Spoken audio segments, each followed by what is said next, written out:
కొద్ది రోజులుగా అనారోగ్యంతో బాధపడుతూ ముద్రగడ పద్మనాభం గారు నిన్న తుది శ్వాస విడడం జరిగింది. ఇవాళ ఆయన మరణం అనేది కేవలం వారి కుటుంబ సభ్యులకే కాదు, యావత్ రాష్ట్ర ప్రజానికానికి కూడా తీరని లోటు. ఎందుకంటే ప్రస్తుత రాజకీయ పరిస్థితుల్లో డబ్బే రాజకీయం అయిపోయింది. ఇచ్చిన మాట నిలబెట్టుకోవాల్సినటువంటి అవసరం లేదు అనే రీతిలో రాజకీయాలు నడుస్తూ ఉన్నాయి.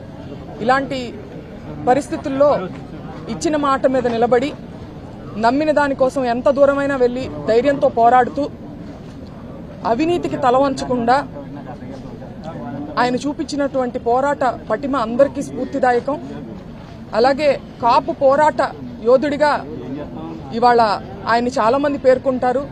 అక్కడ కాపు పోరాటం అని చెప్పడంలో ఒక కులాన్ని ప్రస్తావిస్తున్నప్పటికీ ఆ కుల ప్రస్తావన వెనుకాల మానవీయతకే పెద్దపీట వేసి ఆయన ఉద్యమాన్ని ముందుకు నడిపినటువంటి తీరు అందరూ ప్రశంసించాల్సినటువంటిది, అందరూ గుర్తుపెట్టుకోవాల్సినటువంటిది. ఆయన పుట్టినటువంటి కులంలో పేద కుటుంబాలు ఉన్నాయని చెప్పి గుర్తించి వాళ్ళు చదువుకోవాలి, పైకి రావాలి, వాళ్ళకి ఉద్యోగాలు రావాలి అని వాళ్ళ రిజర్వేషన్ల కోసం పోరాడుతూ ఒక మానవీయతకు పెద్దపీట వేశారు తప్పితే వెనుకబాటుతనంతో కుల వివక్షణ కానీ కుల వైషమ్యాలను కానీ ఎంకరేజ్ చేసేటువంటి పరిస్థితులు ఆయన ఎప్పుడు చేయలేదు.